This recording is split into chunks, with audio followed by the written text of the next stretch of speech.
Hi everyone and welcome to Club Preview here at Club at 22, the Rangers podcast. At first, before I introduce the guys, I'd like to give a happy birthday out to my hero Ali McCoist, who is now 50. He's 59 today, I think, Ali McCoist. So just a wee happy birthday, Ali McCoist. I won't let the lads sing all happy birthday together for him, so just a wee shout out. So we've actually... It's not just me and Scotia today, like when I last hosted. We've got a full team here today. So we've got, first of all, we've got Scott. How we doing? And not Scotia, Scott.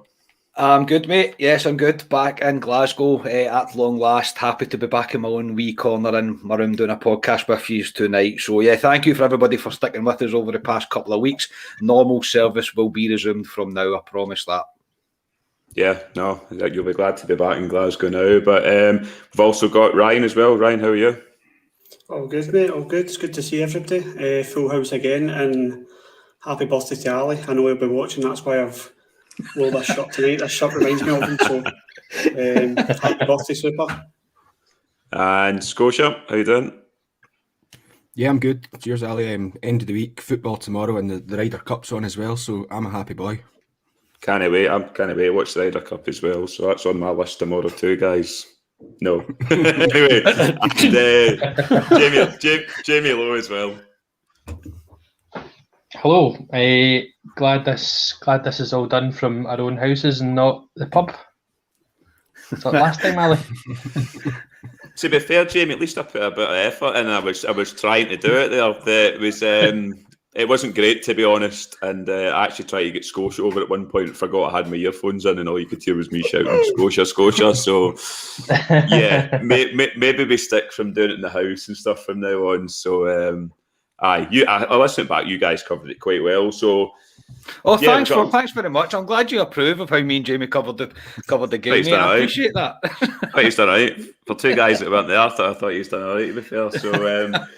Yeah, but anyway, guys, we've got a wee bit to talk about here. Obviously, last time we've done the club preview, we've had two games of football in between that. First of all, we had the Motherwell, the Flag Day, and we had Livingston during the week. So I know, Carney, you and Jamie done the post-match on the Motherwell game. Agreed with pretty much everything you said, to be honest. So we'll just briefly touch on the Motherwell game. I thought Rangers probably played their best football, to be honest, in the first half. Just couldn't put the ball in the back of the net.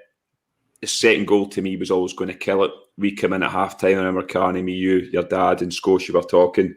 We said the only way Rangers would drop points in this game would be through ourselves, and that's what happened. The second half, I thought we huffed and puffed, and a defensive lapse, once again, has cost us, and after that, we never really looked like scoring, to be fair.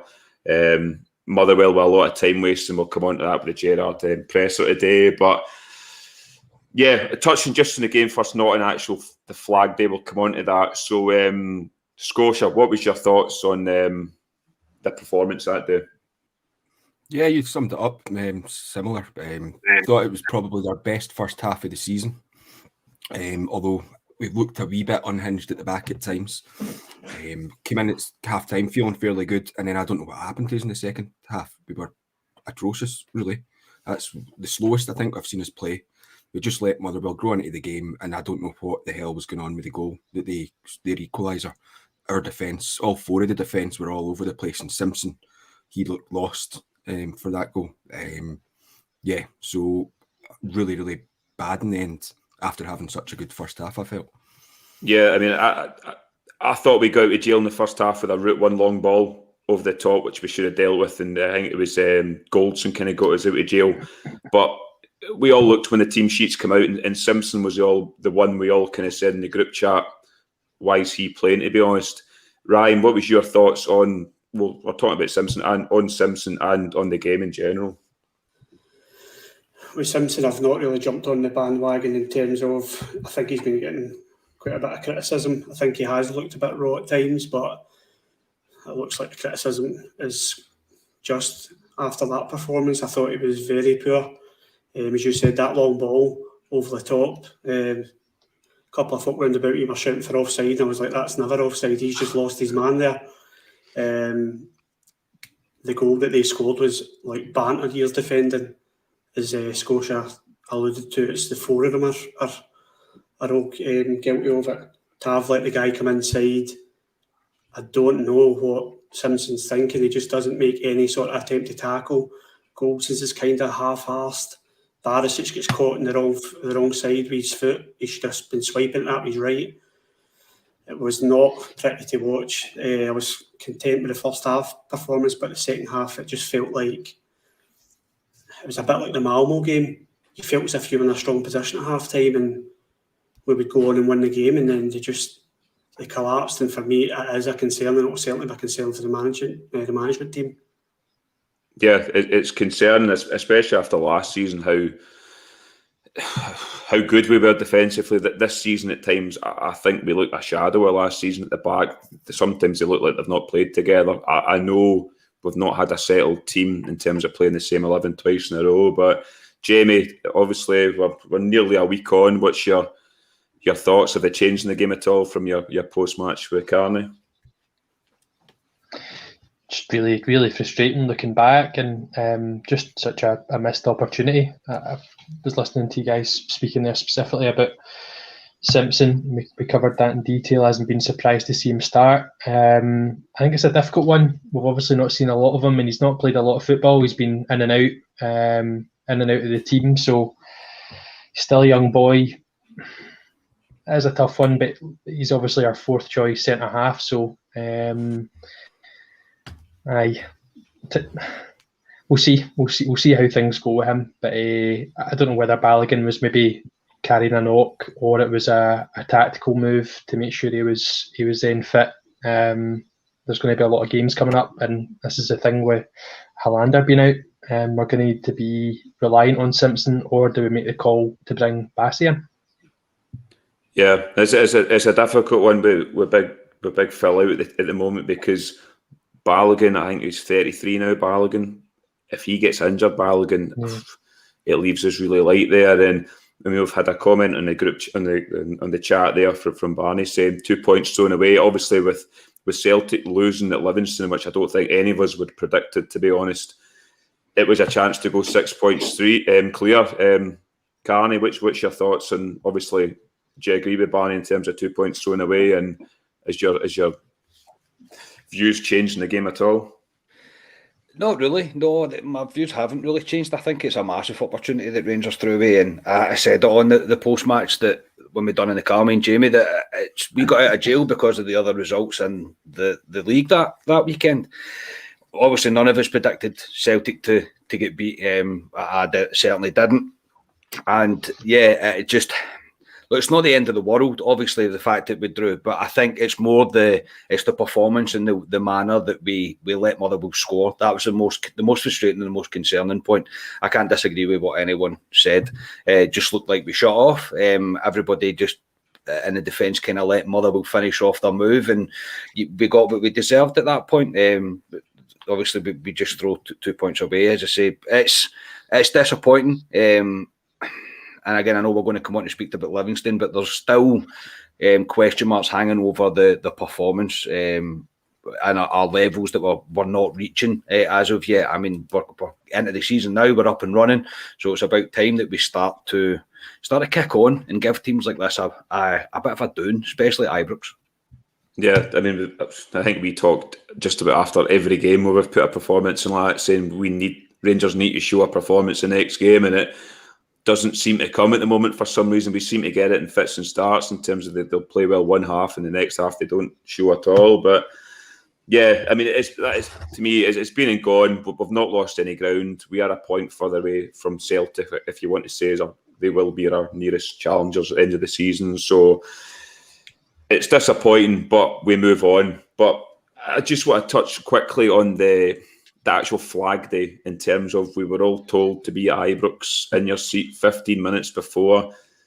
Me and Scotia hammered a couple of drinks down the back of our neck, got there thinking there'd be queues. There was no queues at all, sauntered up easily. And I'll be honest, and I know I've heard that apparently Gerrard said he didn't want a big funfair and all that, but I was disappointed. I wanted a decent flag. I wanted fireworks. I wanted the trophy there. I thought if they had that, it would have lifted the crowd, which I think maybe could have lifted the team, if you know what I mean. Ryan, what was your thoughts on when you were told to be out 15 minutes before and they wheeled out that DIY flag and it was unfurled? Well, I know it's not the most positive start to the pod, but let's continue the theme. It was an embarrassment. I really thought it was very, very poor. Whoever made that decision to bring that B&Q trolley box thing out onto the pitch had a shocker. The first thing I said to my dad when we walked in, I said, "Where's the flagpole?" Because usually I'll look for the flagpole at the enclosure, maybe next to the dugout. I said, "Where's the flagpole?" And he's like, "I can't see either." And I said, "What is happening? Are they going to bring it out?" And the closer it got to like kick off, I was like, "What is happening here?" And I seen them wheeling that out. I was like, "Oh my goodness, no Championes, no like." I would have liked them to brought the trophy out, not the players, because I know the players are focused now and it's all about 56. We deserve to see that trophy, whether it would be, I don't know, Greg or whatever bringing it out. It should have been brought out, as you say, would have lifted the crowd, would have been a burst of Championes, and we deserve that. We didn't deserve whatever happened there because it's the worst flag they've ever seen, unfortunately. But it's done now. Yeah, I agree. I mean, we've waited 10 years for it. Ideally, we would have wanted the first game of the season, but it is what it is because of COVID. I'm the same as yourself. I thought it was very disappointing, to be fair, and I thought it added to the bit of the flatness in terms of the atmosphere that day when we should have all been really up for it and going at Motherwell. Jamie, what was your thoughts on the flag day as well? I'll be honest. It was still emotional for whatever reason. Even though it was, as you say, wheeled out, and it was still emotional seeing the flag unfurled. But it was disappointing. It's an odd one because, as you say, through COVID, Ali, we've had to wait. Obviously a long time.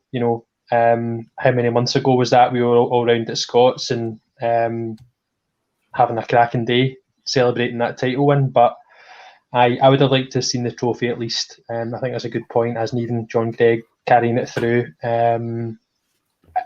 It just wasn't what I was expecting. And like you say, to get the message through, to be at the stadium for 2:45, I think we were there for probably about 2, Scott. Yeah. Really, obviously excited to see what was coming. So a wee bit of a letdown, unfortunately.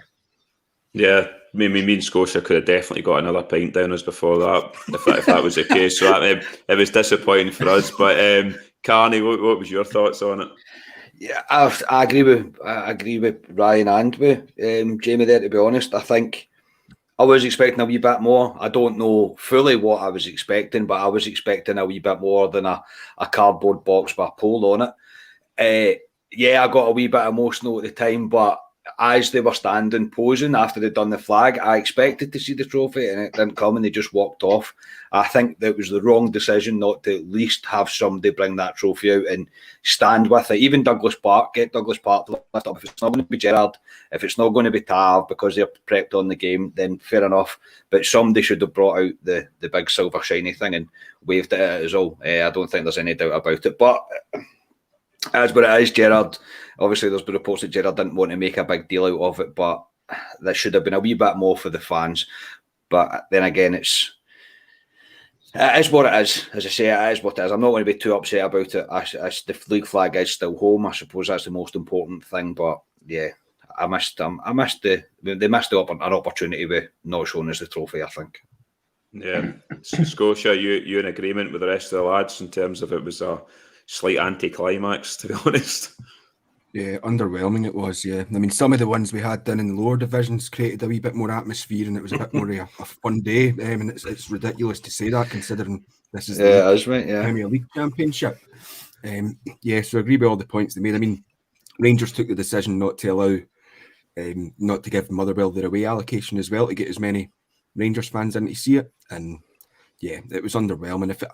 I don't know if it maybe comes down to the team hasn't started as well as we would have liked. That if they had been in full flow and firing on all cylinders, there might have been a bit more fanfare, and this is why Gerrard and the management team have said not to. But in that case, then it would have been better if it was just done at the Livy game. Because, I mean, the only chance people will have had to see the trophy as if you actually went on the tour or you signed up to that thing you done, Carney. So a lot of people actually haven't seen it in the flesh. So yeah, it's a missed opportunity.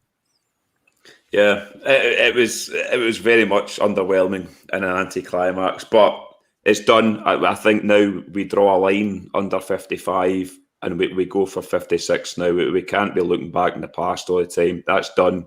Let's go for 56 now. So, yeah. So on Wednesday night, we took on Livingston in a quarter-final of the League Cup. So the team lineup, and this is me going by memory, lads, so if I get it wrong, somebody shout in, was McLaughlin in goal. It was Big Shirley at left back, Goldson, Balogun, Patterson at right back, and it was Lundstrom in the sitting midfield with Kamara, Aribo, and up front was Wright, Morelos, and Kamara. Was it Kamara? Well done, mate. That's by memory. So, yeah, the Livy game. Ali, do you need to go for a lie down now? Or are you still all right to carry on? Still all right. I was just rattling my brain now, so I got it right. The Rangers team changes that much these days. It's quite hard to actually keep track on it, to be fair. So, yeah, I mean, in terms of the team, to be honest, in the group chat, I think we all expected quite a few changes. I think we all expected Lundstrom to come in. Shirley and Patterson, I thought was going to come in. I think Gary McNapresser alluded to that in terms of the players. Scott Wright, we'll come on to him, but played another game, 90 minutes. But yeah, I know. Obviously, Carney, you were away, and Ryan and Jamie were obviously doing other stuff as well, so didn't get to see the full game. Myself and Scotia trudged along there on the Wednesday night to watch it, and I'll be honest, I thought the first half was a continuation of the Motherwell game, to be honest. A bit stodgy. Livingston, to be honest, are a frustrating team like Motherwell, but I just thought the first half was a bit pedestrian at times with Rangers. And I mean, me and Scotia actually turned to each other at half-time, went, does this go to penalties? Because at points we thought it could be a 0-0 or something. But second half, Rangers made a change. Scott Wright came off, and I'll just touch on Scott Wright quickly before we kind of jump into the game in terms of, I've been very excited about Scott Wright since he's came to Rangers, and I know you have as well, Carney, in terms of every time we've seen him in his cameos, he's looked bright, he's looked busy. I'll be honest, I've been disappointed in him the last two games. I don't know if it's because of the area of the park he's playing. He comes in inside quite a lot like Ryan Kent does. I'd rather he was just out in the wing, but I've been disappointed in the last two games. I'm not writing him off or anything. I'm just saying, is he possibly an impact player? Or we've seen this with other players. I don't know. I mean, I'll come to you first, Carney. What's your thoughts on Scott Wright over the last two games? Yeah, it's hard, mate. I've got a big space in my heart for Scott Wright. I just think, I don't know what it is. Maybe it is the pressure of he has the opportunity to step into Kent's place just now, and maybe it's becoming a wee bit of a burden for him more than it should.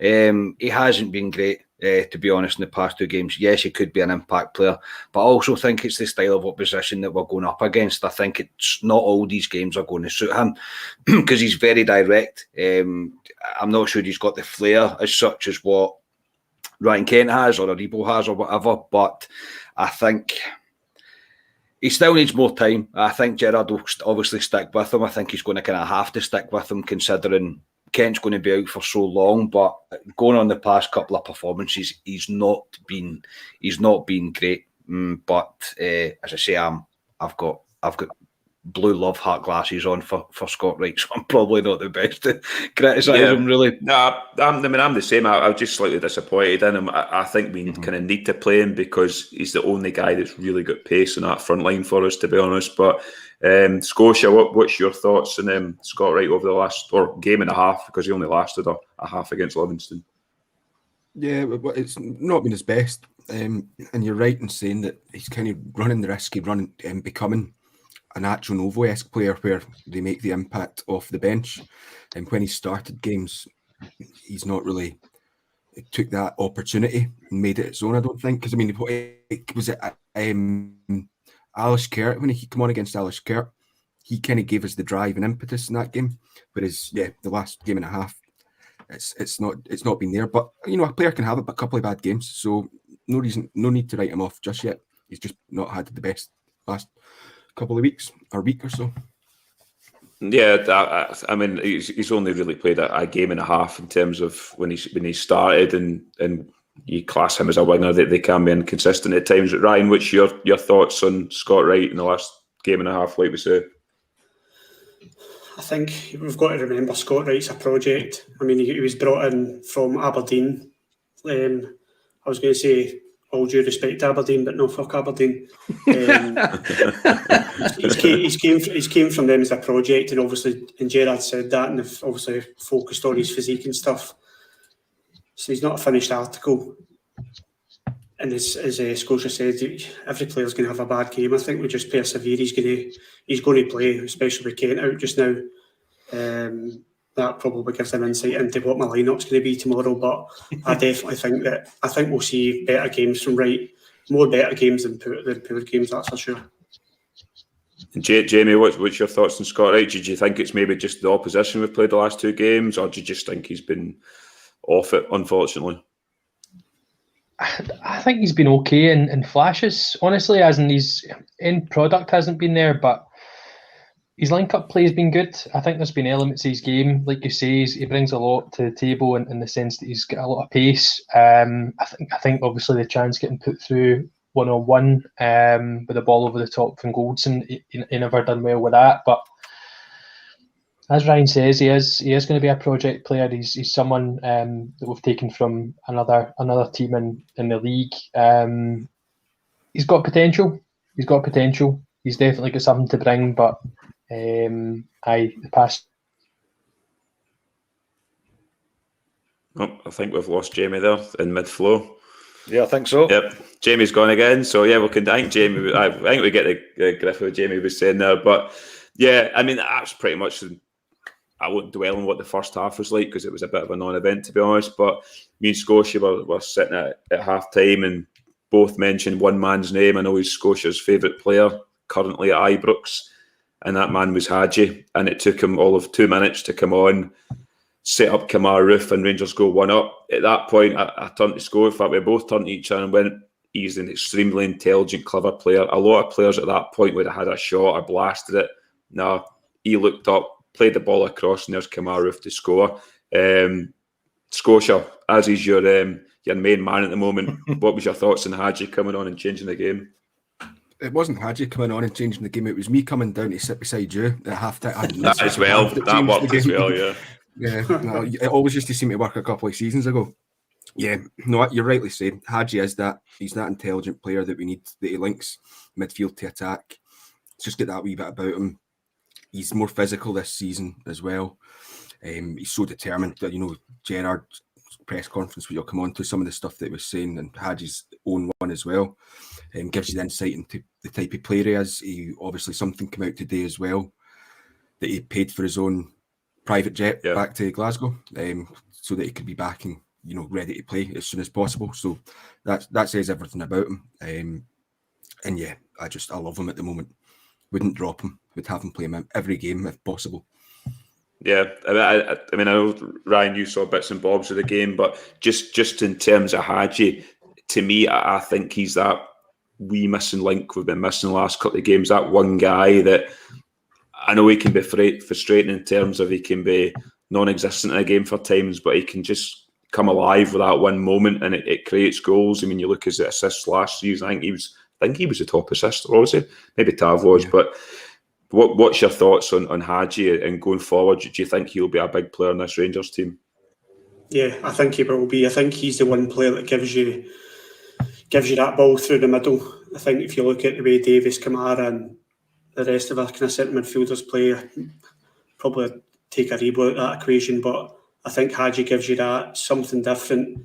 And as you all know, I love a player that will have a shot from outside the box, and he'll have a shot.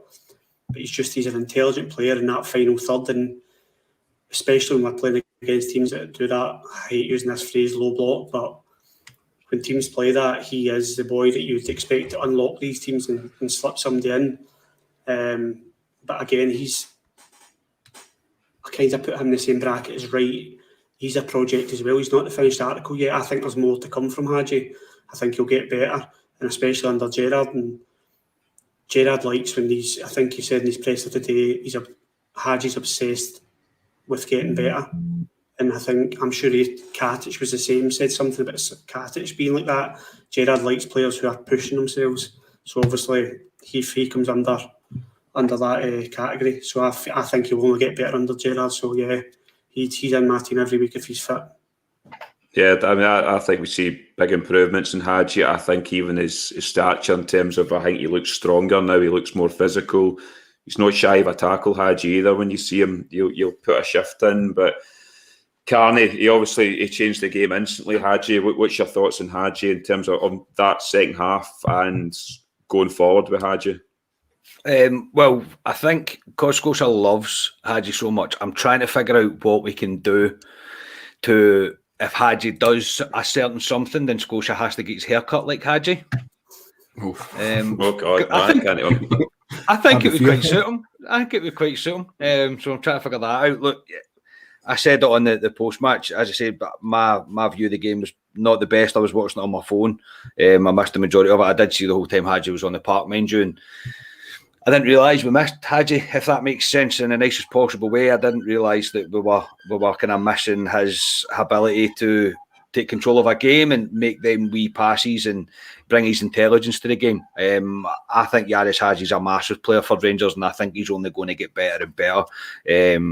His attitude, everything that we're hearing from Gerrard and what he's saying about him, his desire to continue to play football and be the best person, the best possible version of himself is excellent. And then paying for his own charter flight to get back to training as soon as his isolation and the COVID and that was all done. That's incredible. That's what you want in a player. I think he believes that he can be a massive part of this team, and I think Gerrard and the coaching staff believe in him as well. So I would agree with Scotia as well just now. I would struggle not to have him in my team right now. I think he's pretty critical, and he looks like he's ready to drag the team to some form, if you like.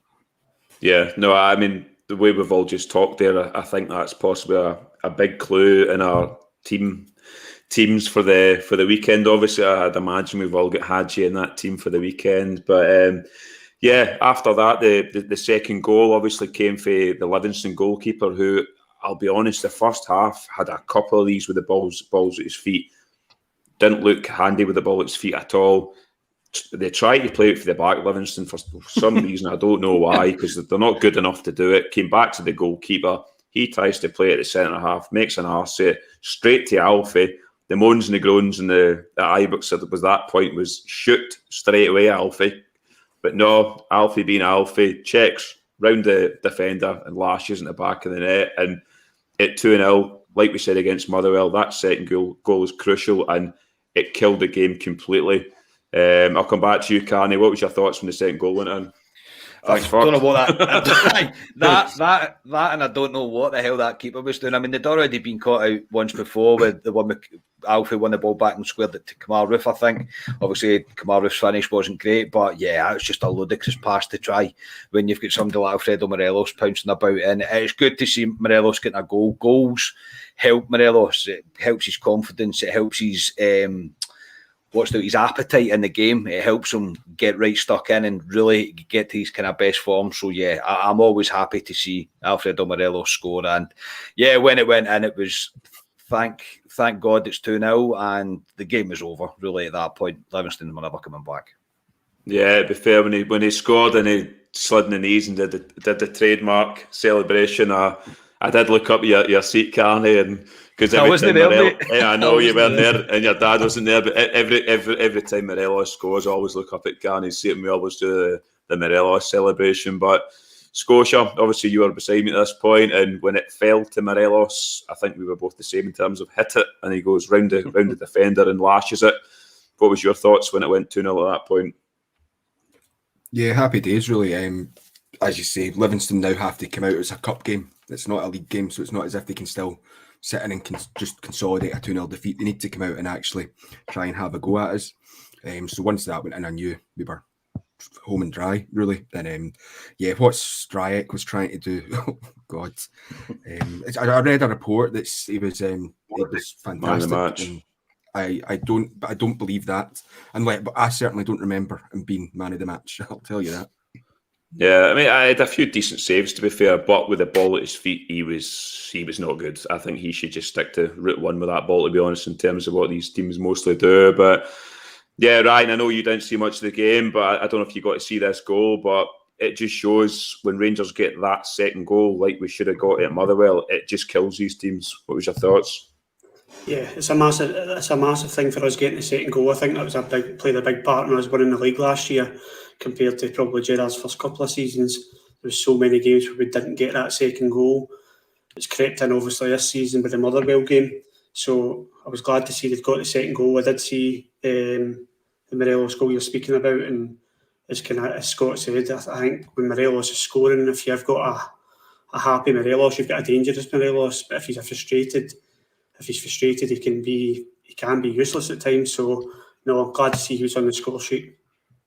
Yeah, no, I totally agree with that. And after that, I mean, Goldson had a good chance with a header to make it 3-0. The keeper had a good save from it. Apart from that, petered out. I'll have a mention it. I thought John Lundstrom played well in the game again.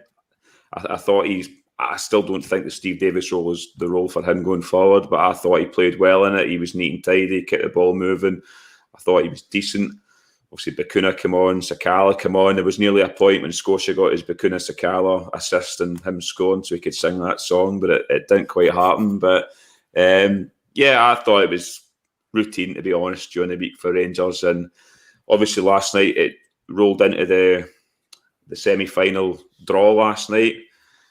So obviously after the Celtic game last night, they won 3-0 against Wraith Rovers, and then the draw came. So to be honest, out of all the teams, I wasn't overly fussed at who we got, to be honest, but the draw was made, and it is Hibs, who we will play on November the 20th or the 21st. So we were due to play St Johnstone on the Saturday then. That's now been moved to Wednesday the 15th of December, which congests already a congested fixture list in December as it does. I think we have 8 games during December. I think we have 4 games in 9, round about that time. So it is what it is. But I'll come back to Ryan. Ryan, what's your thoughts on Hibs in the next round? And they're going well at the moment, Hibs. They are indeed. I think Martin Boyle's the top goal scorer, isn't he, in Scotland at the moment? I'm pretty much the same as you. I'll take anybody. I'm just glad we're in the semis, but we do have a monkey. I feel we've got a monkey on our back in terms of these cups at the moment. There is an element of our support who are just looking at social media and they're kind of like, oh, that's not the best draw we could have got. That can't be our attitude. We're Rangers. We win trophies. We win semis. We win finals. This is scar tissue. This is what this feeling is. We, as fans, we owe Hibs one for that final a few years back. I also think that this Gerrard squad have got a point to prove as well in terms of how they've performed in the Cups, because last year we should have had a clean sweep last year. We had a free run at both of those Cups, and I think the squad really let themselves down. So they've got to be up for this against Hibs. They've got to show them respect because they are playing well, but we should be beating Hibs and we should be going into the game confidently that we can beat them and get to that final, because I don't know about you guys, but I feel the League Cup's massive this year. It does feel like if we can win that League Cup, it could just be pivotal how our season goes.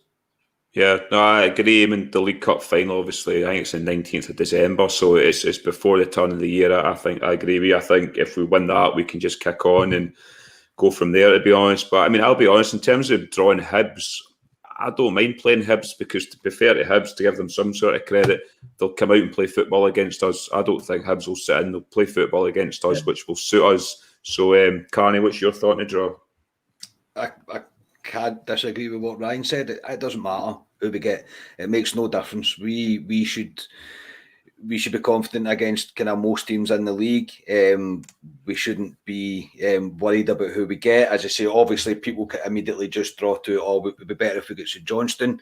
I say it doesn't really matter. It doesn't matter. You're going to have to beat everyone to get to the League Cup, and I agree as well that this is because it's so early this year that when the final's going to be, this is a critical cup for Rangers to win, and it would get the monkey off the back of us not winning a cup last year. Again, we probably should have a clean sweep last year, and that's me not being kind of disrespectful to anybody else in the league, but the opportunity was there and we blew the cups. There's no doubt about it. Look, we got 55. It's what we all wanted, yes, but there's still it's a thing now that Rangers haven't won a cup under Gerrard. It's now become a kind of thing on its own. It's going to grow arms and legs from that. So this League Cup is massive for Rangers to kick on and win. But I wasn't bothered about who it was going to be. Whoever it is, you need to beat them anyway in order to get the cup. So more than happy with it. Hibs are playing well, but I think on our day, if we find our form, and we find our levels that we know that we can, then I think we should be feeling very confident going into that game. Yeah, I mean, Scotia, me, you and Carney were at that League Cup final when we battered Celtic, and an offside goal from them snatched it from us, and it was an absolute gutter that day. What's your thoughts on the draw in terms of this League Cup for us going forward?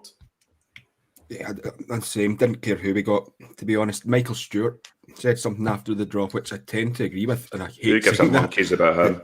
the Hibs, yeah, true, but he said like Hibs probably gave Rangers like the most competition in games last season. But on the flip side, St Johnstone were the ones that knocked us out the Scottish Cup.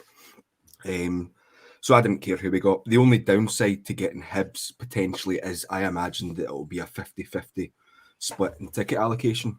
So Rangers Twitter will be fun when the MyJers points and everything comes into play for that. God, yeah. We've been fairly lucky, Pearson, that since we've come up from the Championship, we've managed to get to every single game at Hampden through the previous ballot system, so someone's going to be unfortunate this time around. Sorry to interrupt. See, just on that MyJers point you made there, am I right in saying there's only 7,000 MyJers members? Oh, I don't know. I know the numbers came out. There's 30,000 MyJers members, but what of them are season ticket holders? I couldn't answer that one. It was just the last email communication that came out. You know how they've kind of changed the way they're doing it? I thought they had numbers of 7,000. That was people that registered. That was people that registered for that game. So that was is that what the numbers were? Right. I thought it was very small. Right. Yeah. Okay. Right. Yeah. So I mean, like you're saying, Scotia, it's going to be with this MyJers. There's going to be rumbles and grumbles. If we get to go to the Hibs game and we get into the final, potentially we would probably miss the cup final. So. Yeah, it's a hard one in terms of what it is, but it's supply and demand once again. So that's what it is. But it's in November, so it's a wee while away. So yeah, just one bit of good news. I know Ryan will be very happy. I think it's his favourite player at the moment in terms of Glenn Kamara has now signed up to 2025, 4-year deal there. I'll just come to you straight away, Ryan. What was your thoughts on seeing Kamara 2025 4-year deal? I was out in the street with my top off, swinging it about my head. Absolutely wasn't. He's listen, Glenn Kamara, nobody will tell me otherwise. He's an absolute Rolls Royce of a player. I think I've said this in previous pods that I'm not saying he's up there with like. He could play for any team in England. I do feel that because of the role he plays, the intelligence, how he uses the ball. I think he could play with anyone. I think it's a great sign, and I think when he said in the group chat, you're going to get money for him now. You know, you're going to get big money. I don't expect to see that contract out. But no, it's a great bit of business because I was starting to get concerned about him and Goldson. I know Goldson's still not done it yet, but I was very concerned about Kamara leaving on a free. No, it's fantastic business, and I'm looking forward to watching him as much as possible in a blue shirt because I think he's an absolute joy to watch. He's one of the players that I tell my oldest son to watch, and that's how you play football. Yeah, no, I think he's a joy to watch Kamara, and he's getting better and better each game, to be honest, and each year with us. But yeah, it was myself in the group chat that said it now protects Rangers. I don't expect Glenn Kamara to be with us 4 years. I don't think any of us do, but it protects Rangers in terms of if one of these clubs do come in and have a bite at them, it's top dollar they need to pay for him, which is good for Rangers. So, Carney, what was your thoughts on Kamara signed up? Delighted, mate. Absolutely delighted. I can't disagree with anything that's been said about him. He is unbelievable to watch. The amount of times I'll watch him, because where we sit, obviously in the club deck, you kind of look down in the game, and when he gets the ball, the wee drop of the shoulder that he does, the way he can just leave a player pretty much on his arse just by literally dropping his shoulder. The ability and the potential in the boy to go as far as he wants to go in the game, in my opinion. He's one of the best midfielders I've seen at Ibrox in a long time, and it's so good that he's decided to sign up, because again, we'll get the right money for him now. We will get what we deserve to get for him. There's not many people, even pundits that hate us, will still say how good Glenn Kamara is. The guy's absolute class. We got this guy for 50 grand. I say it to myself every time I see him playing. When he does one of the tons, I'm like, 50 grand, that cost 50 grand. And we are selling that guy for that incredible amount. And I am delighted about it. Really delighted. I just hope now that Mr. Goldson follows suit.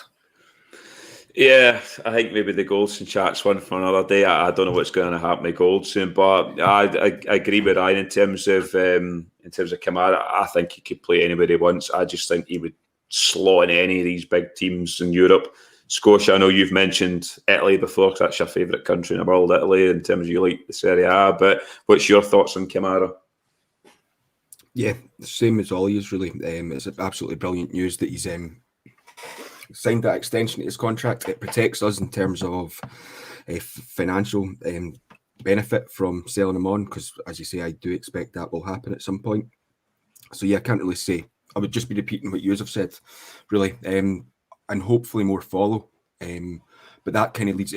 Something comes up in the press conference, so I can either discuss it now or wait. I'll bring it up when we get to the press conference. Why you bring up in the press conference?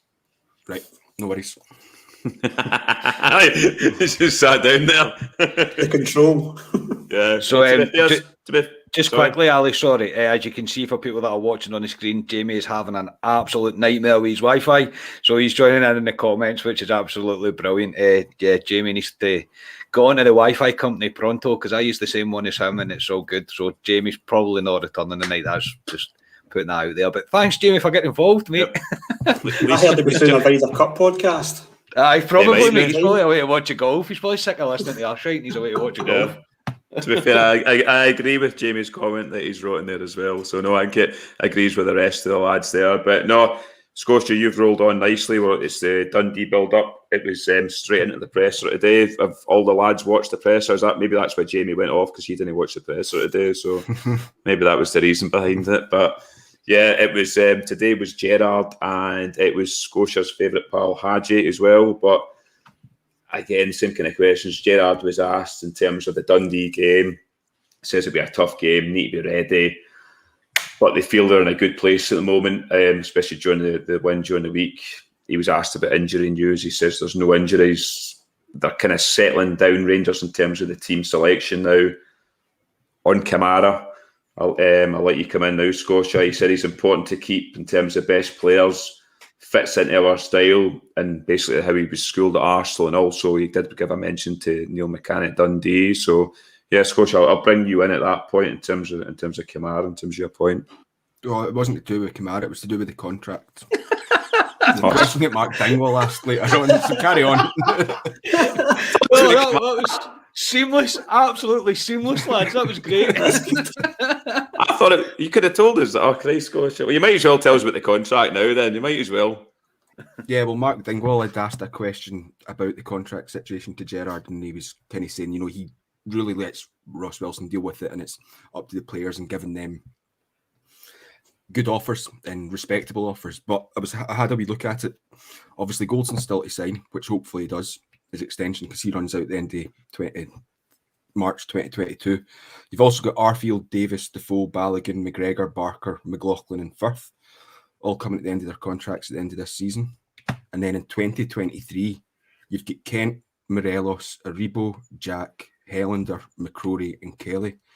So these are contracts that I think we need to start looking at, certainly the ones for 2023, because your likes of Kent, Morelos, Aribo, their value will start plummeting, similar to what Kamara's could have been like.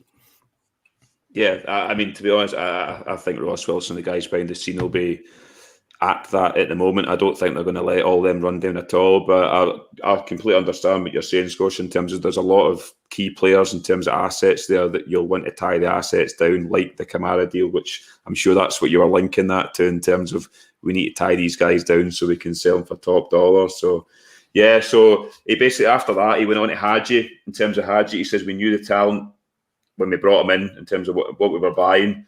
He says, as we mentioned earlier, he's obsessed to get better. And he has a lot of good people around him, i.e. his dad, and I think people that represent him around him. He's got good people. He was asked about the injury updates. He says Ryan Kent, 3 to 4 weeks. It's hard to tell, but hopefully he should be back after international duty, which isn't too far away, which to me is good news. He was asked about Ryan Jack, which has been one we've been talking about in the group chat for a while. We've had a bit of the fear, to be honest. He's not going to put a timeline on it, but he did say Ryan Jack should be back in around 2 weeks' time, he said, but that's him just getting introduced into the squad. He wasn't going to, I think he's going to sort of nurse him in terms of, he won't put a date on it in terms of when we'll see him. So I'll just quickly ask you on Ryan Jack, Carney. I think you had the fear like all of us here. It's good to know that he's back in 2 weeks, or is this just another 7 to 10 days in terms of a lot of players we've heard of in the past with Rangers? 7 to 10 days, mate. That's going to be like this until they decide that he's ready enough to come back. Look, I'm desperate for Ryan Jack to come back. I really am. I just hope that they're doing things. They're taking their time and they're being as cautious as they can, because they have to. If he's to kick on and continue his career at Rangers, in my personal opinion, he's going to need to come back 100% fit. No wee niggle, no wee anything. Like 100%, he is fit and he's ready to play, and there's nothing bothering him. There's no chance of a reoccurring injury, because there's a lot of players in front of him just now. There's a lot of players that are getting game time. Look, I know Ryan Jack is Steven Gerrard's boy. There is no doubt about it. He fully expects Ryan Jack to take over the Steve Davis role. That's my personal opinion. And he'll want to get him back as quickly as he can. I think Ryan Jack suits the team. I think Ryan Jack likes to be at Rangers. He wants to be at Rangers and he wants to play for us. We've said it before, he's potential captain material. To me, he's a leader for us.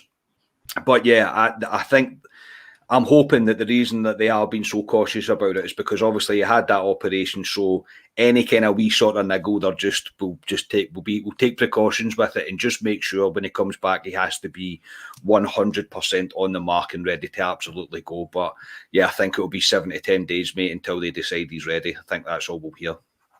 Yeah, I agree with that, Ryan. I know you were I think you were first in the group chat in terms of you had a bit of the fear in terms of Ryan Jack, because we've been told different stories about him. What's your feelings on it? Are you feeling more positive today in terms of he says he's coming back 2 weeks, or do you think, like me and Carney are saying, it's the old story of we'll just hear this for the next God knows how long? Yeah, it's I'll send shivers through here, but it's a Jordan Rossiter pattern, isn't it, again? Oh, God, don't say that, mate. Don't say that. I got a horrible feeling there. Oh, don't say that. It's just, of course, I don't want it to be, because I'm a massive fan of Ryan Jack as well. I think I said in a previous pod as well, he's the best player for me at just recycling the ball. When Tav goes, he fills in so well. He does it better than anyone.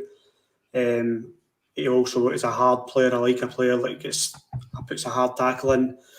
I am still concerned that Ryan Jack is not coming back, because I know that I totally agree with what Scott's saying. I think the club are managing the situation, and they're obviously wanting to ensure that when he does come back, he's not going to break down again. He's been out for a long time, and that operation was a while ago. I hope I'm wrong. I'm a bit cautious with whether he's going to come back or not. Yeah, I mean, I'm the same as you and Carney, to be honest. I've seen it before.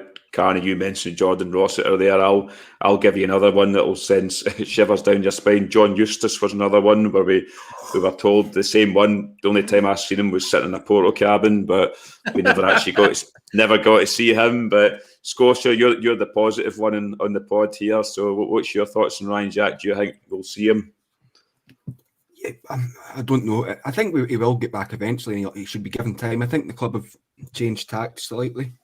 I mean, I know he did say 2 weeks, but I think he was talking about 2 weeks just to get back to training with the first team squad. He did go on to say that, you know, we're not putting a date or timeline on it. So I think they've changed tact a wee bit, because previously we were getting told, in the next 3 weeks he'll be full-time training. So there has been all these wee setbacks, and I really hope he does get back. I think Jordan Campbell at The Athletic had an interview with Jamie Burjonis. I've seen on Twitter earlier in the week or last week. I can't remember it all exactly, but it was just Jamie Burjonis talking about how good a player Ryan Jack was, what it was like. You know, he is a captain. He was obviously the captain of Aberdeen before he came to us. He's a captain, he's a leader. He's similar to Hagi, that he's one of these people that are staying late at training and things like that. So I think we really need him back, but we should give him I think I seen a comment flag up there, give him every opportunity he needs, and I'd agree with that. Yeah, I think you need to. We can't rush him back and he gets injured again, because if that happens, to me, it's game over. So we'll see what happens with Ryan Jack. But basically, last thing in the Gerrard presser, he basically on the Motherwell time waste, and I think there was a stat that said the ball was in play for 30 odd minutes or something, which is probably one of the lowest. But he basically says, in terms of Rangers, we play multi-ball. We want a ball in the park as much as possible to entertain, to play football. If these teams want to do it, let them batter on. It's up to them exactly what they want to do, but it's our job to break these teams down. And that was pretty much for Gerrard. And then on to Hagi. Obviously, there's a lot of rumours in the press. I won't get on to it because it's rumours. It's maybe one to talk about maybe next week. But he was asked about the Roma interest in terms of, I think he's been linked with 17 million move in January, but kind of batted it away. He's very intelligent, Hagi, the way he speaks. His English is brilliant, but he said he's fully concentrated in Rangers. No point talking about it, because he's kind of shot that one down. He was asked on his position, says he can play lots of different positions, but since he's been at Rangers that year and a half, he says he's improved a lot technically and his strength as well, which I kind of alluded to earlier on. They also asked him in the COVID. He said it was tough. He didn't have any symptoms, which was good news, but he had to sit in a hotel room for 14 days, so it was hard mentally for him. And as Scotia said earlier on, it was fair play for him to pay for a private jet out of his back pocket to come back and play with the team during the week. But and he was also asked on the creative role. Says he always wants to create for the team. Says he likes to play that number 10. He prefers to play in the middle of the park. I know we've had a lot of discussions on Hagi and where his perfect role is. He's kind of played out wide right a lot of the time. I kind of prefer him in the middle, slip balls. So we'll see what happens in that. And he was asked about playing in front of a crowd, and he says he kind of thrives on it. It makes him a better player. And the final one, which they always ask him the opposition on, Dundee, he says it'll be a tough game. Every away game is tough and has difficulties, but they're hungry to win the 3 points. So is there anything from the presser, Carney, you took in terms of, to me, it's just routine, these pressers now? Yeah, no, you're right in what you say about Hagi. He's a very impressive young man in terms of he's kind of the full package that any team would be looking for. He's got bags of potential. He's already playing at quite a high standard, and he can handle the press. I mean, he is. He's massive, as I say. He's huge in Romania as well, as I'm led to believe. He's like their poster boy in for Romanian football out there. So yeah, he's very impressive, Hagi. Very, very impressive. But I don't think he's ready to go anywhere just yet. Well, here's hoping, anyway. No. Ryan, did you take anything from the press or anything more? No, it was a kind of box ticker player press conference, wasn't it? But I do want to say I think Hagi's a great bit of business for Rangers. He's always going to be getting linked with the likes of Roma because of his dad, but also because he's a good player at that age. As I said earlier on, he's a project. He's going to get better. I think there is more to come with him. And he is a bit of a kind of poster boy in terms of a decent looking lad. He's done his Pepsi Max stuff. We're going to make money off him, aren't we, whenever he leaves? But hopefully it's not for a few seasons, that's for sure. Yeah, I hope he's not watching, because I've been actually drinking Coca-Cola during this and not Pepsi. So I hope he's not annoyed about that one. So Scotia, have you got anything more to add in the pressers?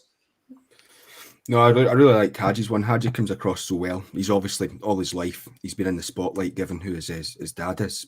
So he comes across, similar to how Gerrard comes across now.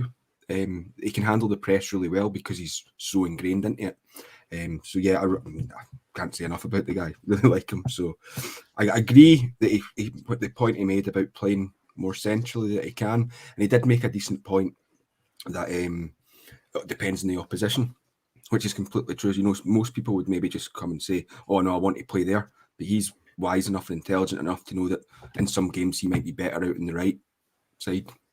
So, yeah, press conferences. And I agree with Jamie's point as well in terms of you can feel that passion coming out of Hagi when he speaks about Rangers, and that's what you want, players like that are playing for the badge. And no, I completely agree with Jamie there. So, yeah, moving on. Obviously, we play Dundee on Saturday, 3:00 kickoff. It's not on the telly as far as it's not on BT or Sky, sorry. So either need to be at the game or watch it in other ways. But in terms of Dundee's form, they've played six games this season, same as us. They've lost 3 and drawn 3, are sitting bottom of the league.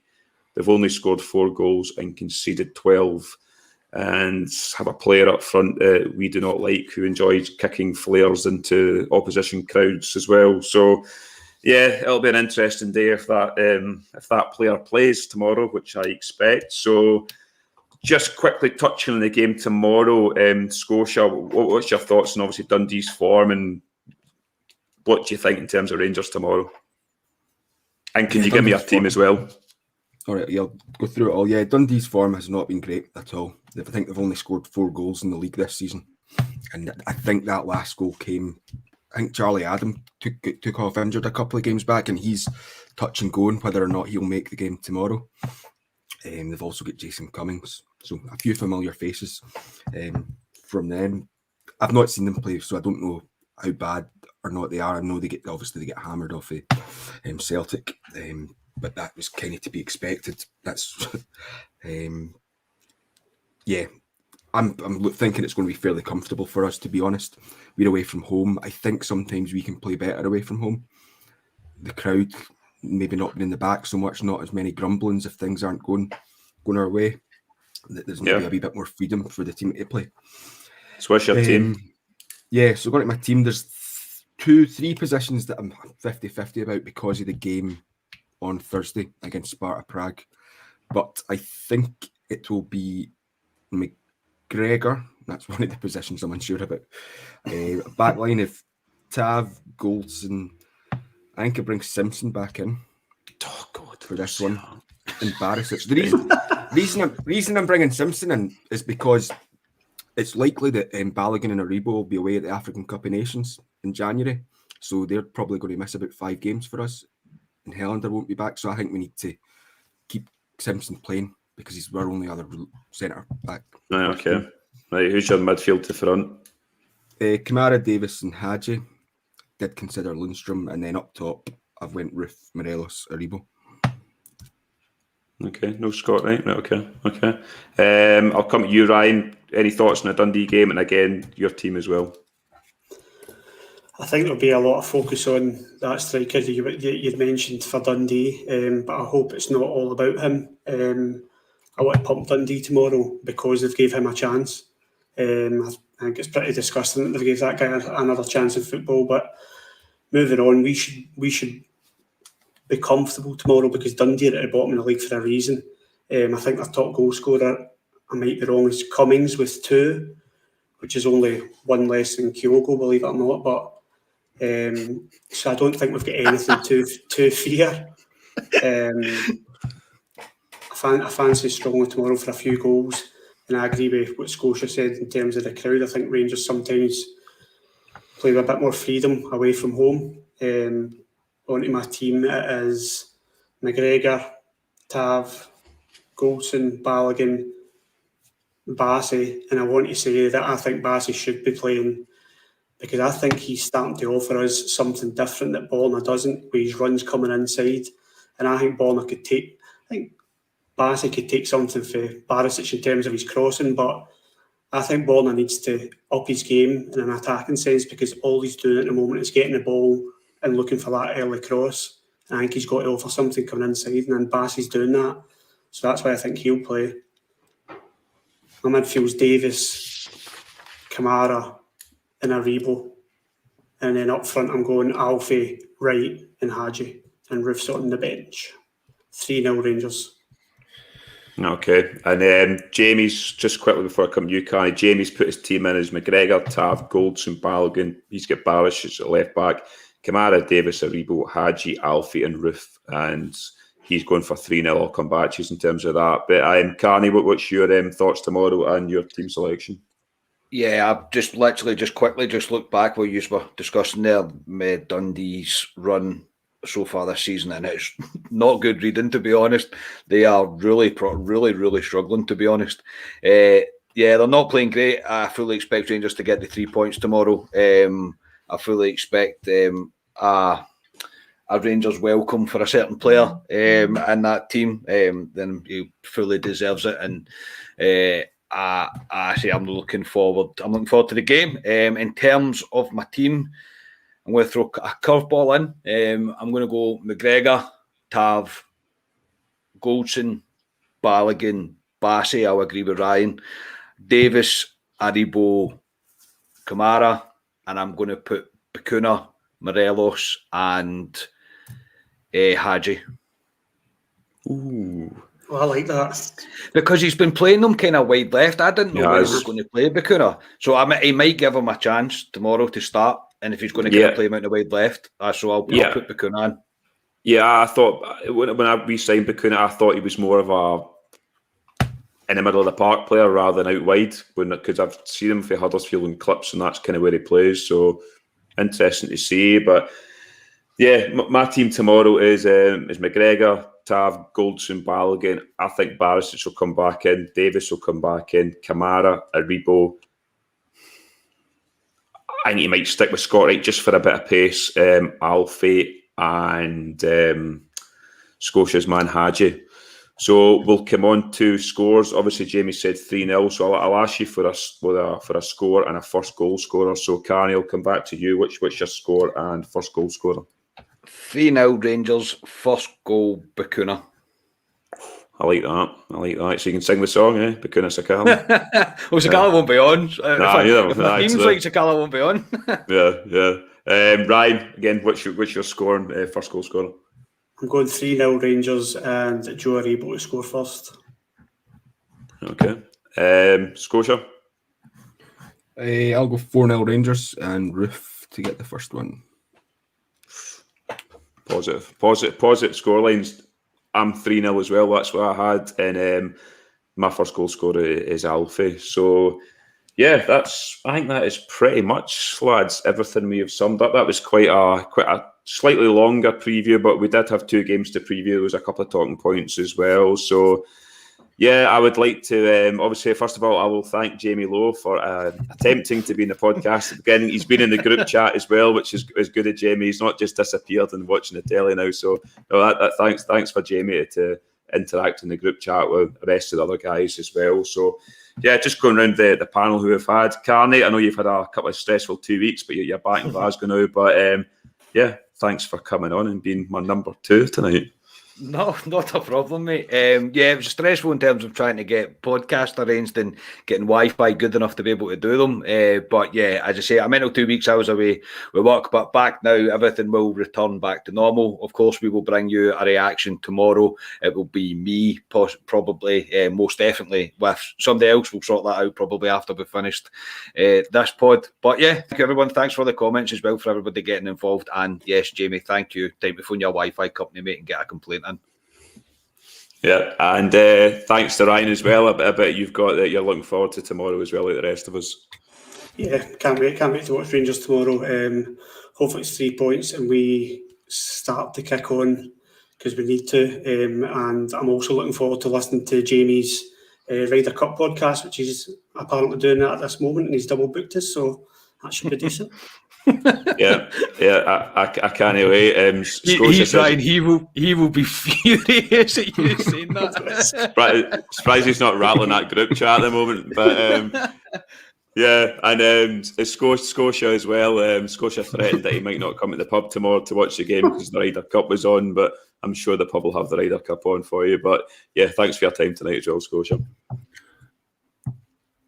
No, thanks, but I think I will be staying in and watching the Ryder Cup. It's probably, apart from Rangers in Scotland, it's probably the sporting event that gets to me the most. So, making the most of it and enjoying it this weekend. It's also good news for me, mates. I'll definitely have somebody to do a post-match with, so that's good news.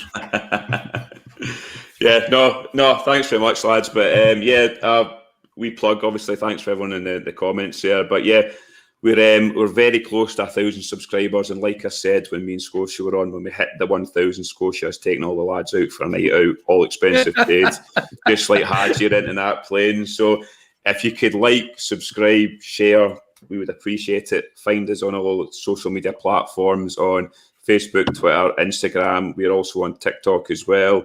Obviously, Acast, Spotify, and we are also on Apple. So yeah, we have been Club at 22, the Rangers podcast, and we will see you tomorrow with a match reaction. Goodbye.